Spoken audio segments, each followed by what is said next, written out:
Hello again everybody. In the last tutorial I showed you how to add additional interfaces to your configuration, to your GAIA appliance. In the overview and the graphic user interface, you can see in the network configuration section the two interfaces that we added before. The same if you go to network interfaces screen, you will see the two interfaces that we have. If you remember the diagram, we have the Ethernet 0 and the Ethernet 1. The Ethernet 1 is used as the internet interface, as you can see here, and the Ethernet 0 is used for my internal network. What we are going to do now is to add policies, to add rules to our firewall policy. Something that I want to show you first is how my network routing should be set up. You can see that my service provider has the IP 10.255.255.1, and this traffic, all traffic destined to the internet, should be routed to this gateway, to this IP, using the Ethernet 1 interface.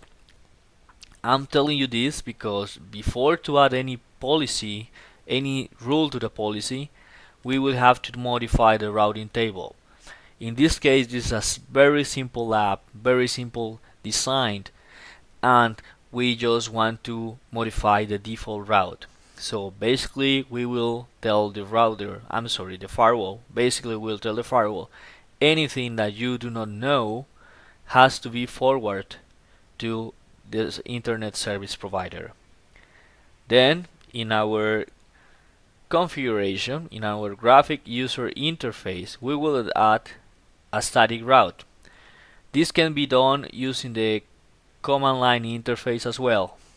As you can see, I already tested my connectivity with the service provider, I mean the router of the internet service provider, and if I check the routing table of this appliance, you will see basically I have just directly connected networks. Okay, just the network directly connected or configured in the Ethernet 1, and the network configured on the Ethernet 0. We don't have a default route. So I'm going to show you how to do this using the graphic user interface, because it's the method that we have been using in the last tutorials. And if you go here in the IPv4 static routes, you will see that there is already a default route. This is a default route previously installed during the installation phase of the appliance. So we will just modify this one. Let's double click or select the edit button, and you will see a screen like this. Basically we have the default route, but we don't have gateways for this. You can add a comment here. This is a default route, and we will add a gateway.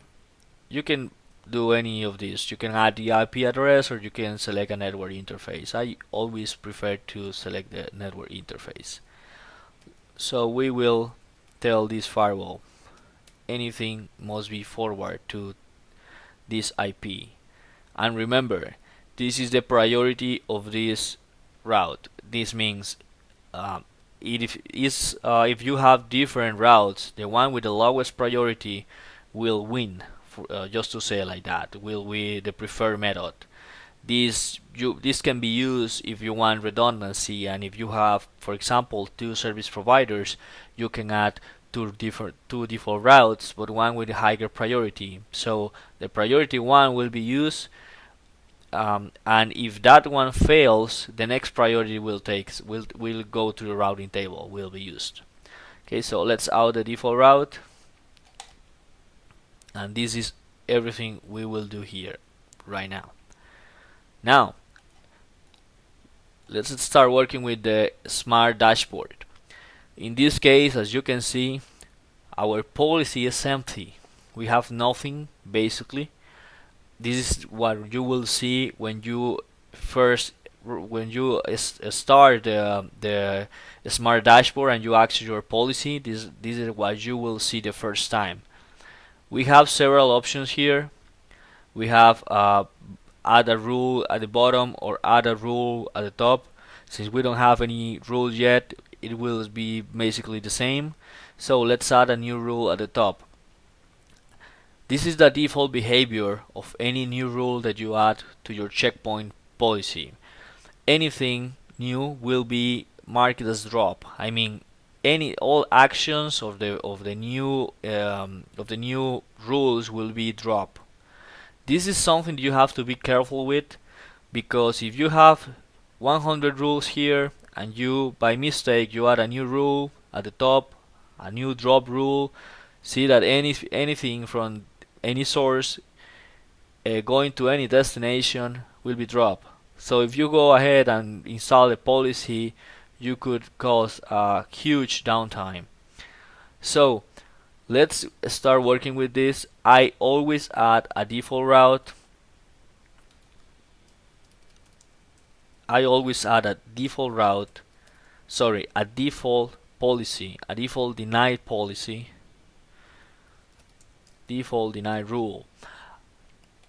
This is a very good practice. I mean, if the firewall does not find anything that matches your traffic, it will deny the traffic, right? It's the default behavior of almost all firewalls. If you don't find anything, just assume that the traffic must be dropped, okay?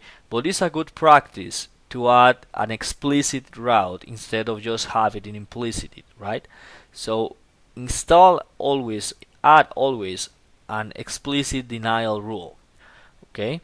Now, above this one, I will add another rule. Oops, I'm sorry.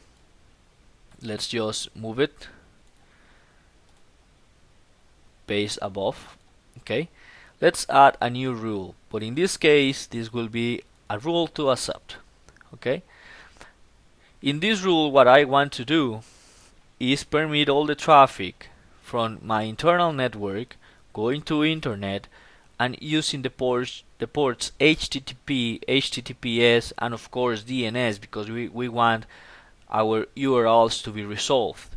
Okay, then let's go to the rule and let's create a rule. I always put some name to the rule because it's easier to identify, I mean to understand what the rule is doing.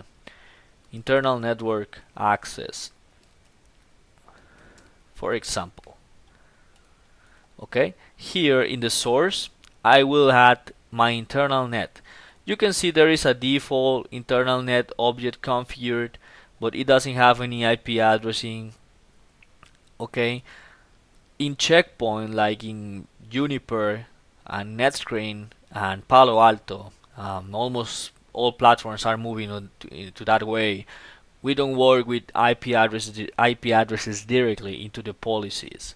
We work with objects. So if you want to permit or deny any network or host, you have to add the object first. It happens exactly the same with services. Then I will need to define internal net. I can use the internal net object already defined, which basically I would just modify this IP addressing, or we can even create a new object. I will show you how to create a new object. In the object list, if you see this button here, action, you just click new and you go to network option. And here is where magic happens. Okay, so let's start putting a name. Internal network. This is an internal network. And let's put the IP addressing for this 10.10.10.0, and this is a /24 bits mask. Okay, and we already defined the IP addressing, as simple as that. We can even play with colors. And let's go here to the NAT section, and we will enable NAT for this.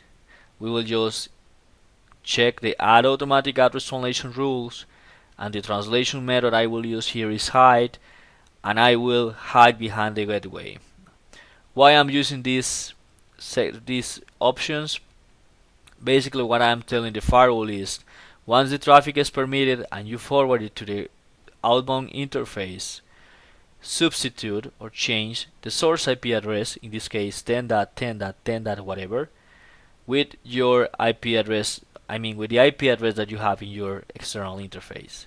So anything that is seen after my firewall will have the IP address of my firewall. In this case 10.255.255.2. This is a simple NAT. So any traffic from here will move through the firewall, and once it leaves my firewall will you have 10.255.255.2. Okay, this is a simple port address translation or PAT. So let's move back to the options. Let's click OK, and now you see that I have my internal network defined here.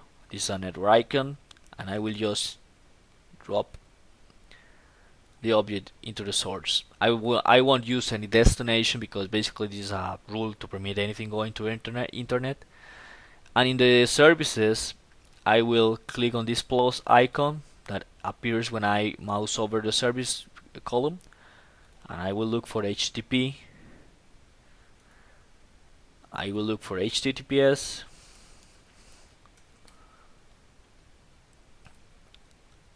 and DNS. Look that DNS is actually a service group. Okay, it's a group of different services. Basically, this group, if you look for it, here in the services, and you double click it, you will see that it contains 253 ports. One is TCP and the other is UDP. So basically, we are permitting port 53 by TCP and UDP.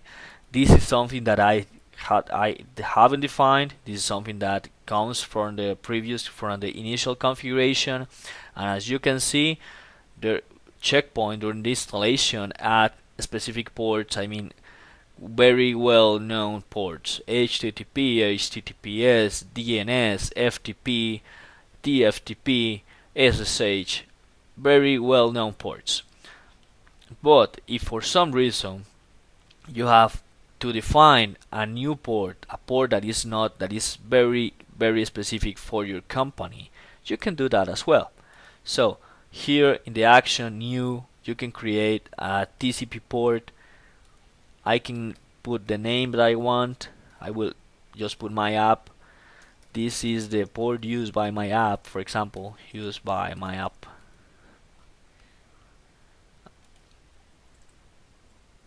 And here you specify the port. I will say port 10,000, for example. Okay, let's click OK. And now, if you look for this port, you will see that it's already in the configuration. You just have to drop it into the service.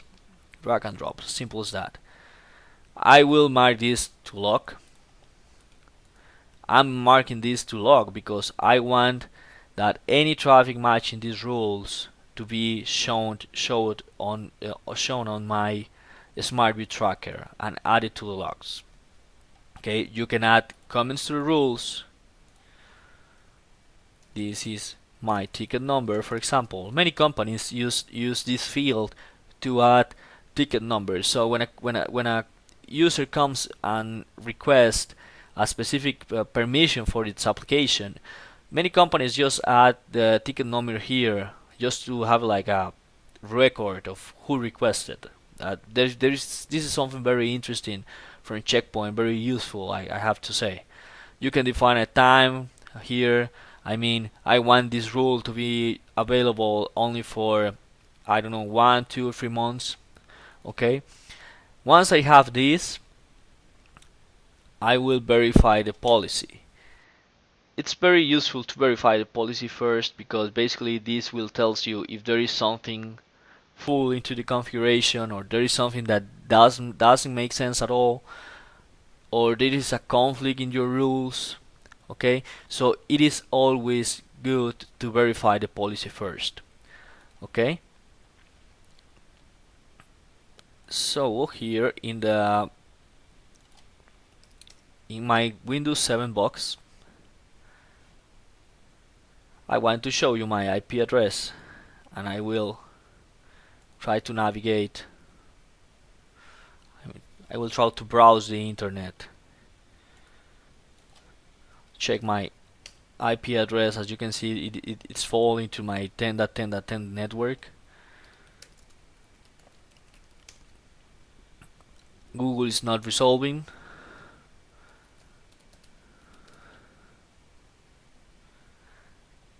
And we don't have internet. What happens is that checkpoint, you can do a lot of configuration here on the checkpoint on the smart dashboard, but to apply these changes you have to install the policy, and this is something very good from checkpoint. This is something similar to Juniper as well. Basically in checkpoint you can do whatever you want on the configuration, but those changes won't be applied until you install the policy. So many companies have defined like a specific time frames to install policies. So engineers made a lot of changes, and during the window time frame for a maintenance window, they push the policy at that specific hour. So if something goes wrong, you will not cause a high impact on your network, and this is something very nice for checkpoint. It is exactly the same what for Palo Alto. If you have worked with Palo Alto before, it is exactly the same. So here I will install this policy,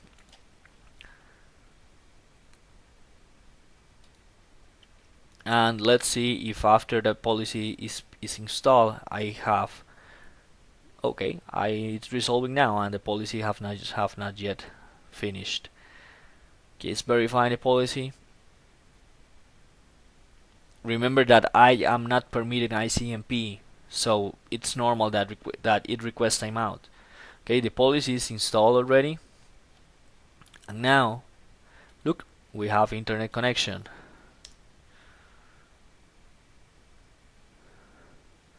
Very nice, right? Okay, so you may think, okay, this is a trick, it was working before.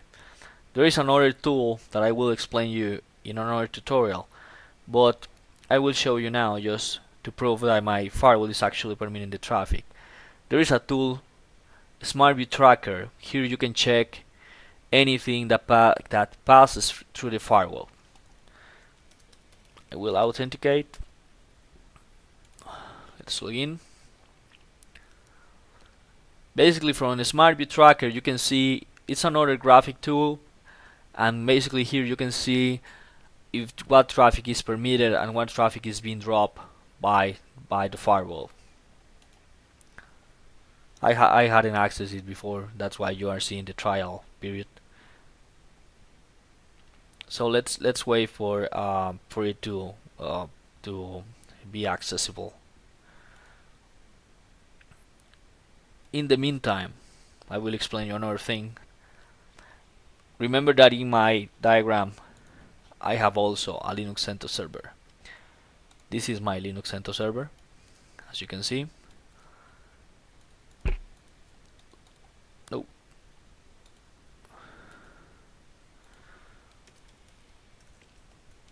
And I want to show you, I want to deny all traffic for this server while permitting all traffic from my network. This is just to show you how you can granulate the configuration of your policy. Okay, this is my CentOS server. I want to show you I want to see what's my IP address on this server.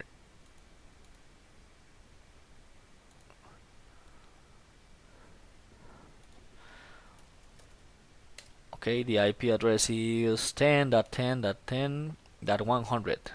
You can see it here.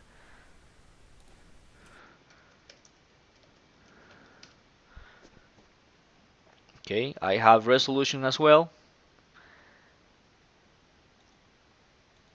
And let's try to browse the internet just to see if it's working or not. It should be working, of course, right? Because it falls into the same network that we just permitted. Waiting for Google. Come on, Google. Okay, here he goes.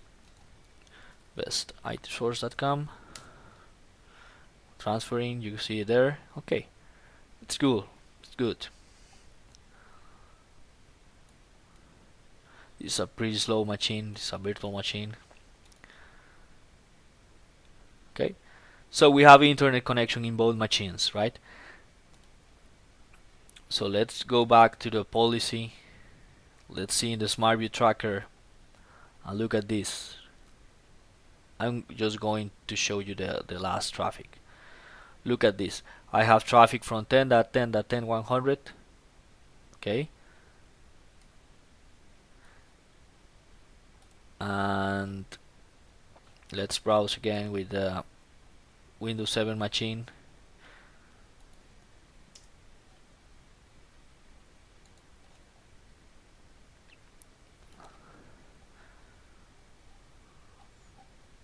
And I should see traffic from the 10.10.10.16. Okay, so you can see I have HTTP, HTTPS traffic from the 10.10.10.16 and the 10.10.10.100. So now I'm going just to deny the traffic from 10.10.10.100. So basically this server, I don't want this server to access the internet. This one, I don't want this server to access the internet, to browse the internet. So I will just add a basic rule above the one I already have. Remember, this will be always a drop rule. I will accept it, I will log it, and here I will define any service. So every traffic will be dropped. But first, remember, I have to define the object. Let's click on Actions, New. This time, select the network objects. Remember, Actions, New, but this time it's not a network. I will add a node. In the node section, I will add a host. Let's wait for the window. Okay, and I will name this CentOS server, and the IP will be 10.10.10.100.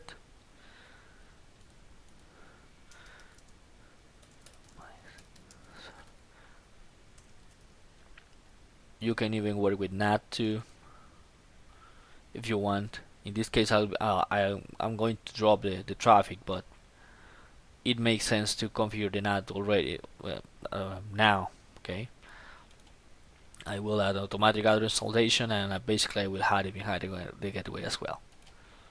Okay, let's click OK, and let's just drag and drop the source here. Look that I'm matching any service, right? So basically I want to drop all traffic from this CentOS server. Once again, I will verify the policy.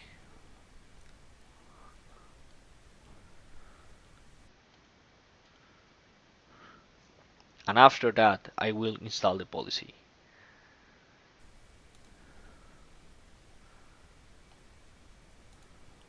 Let's install the policy.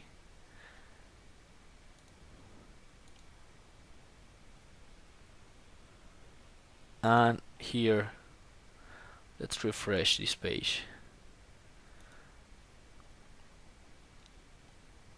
Running.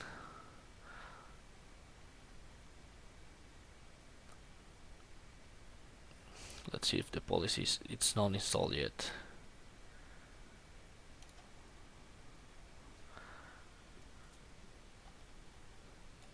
Okay, it's good.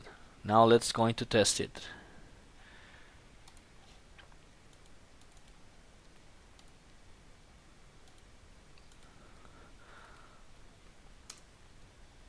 Let's open another window.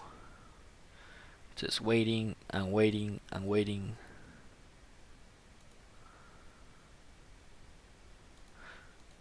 You can try many pages. As you can see, I'm dropping all traffic. So basically we don't have internet here, but we have internet here.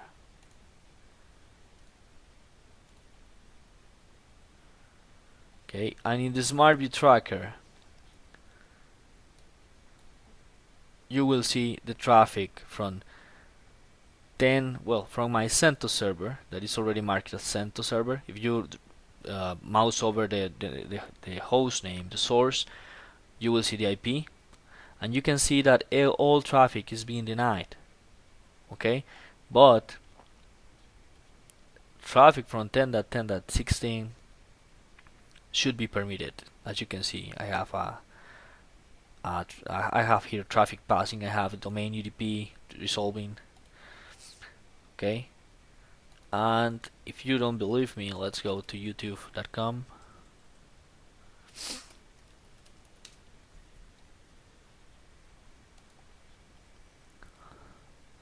Let's wait for this to refresh. Here it goes. Okay, so basically in this policy, as you can see here, we are permitting all internal network and we are denying some specific traffic to the internet. We could do this more granular than that and add, for example, just send to server. I just want to have DNS resolution, for example.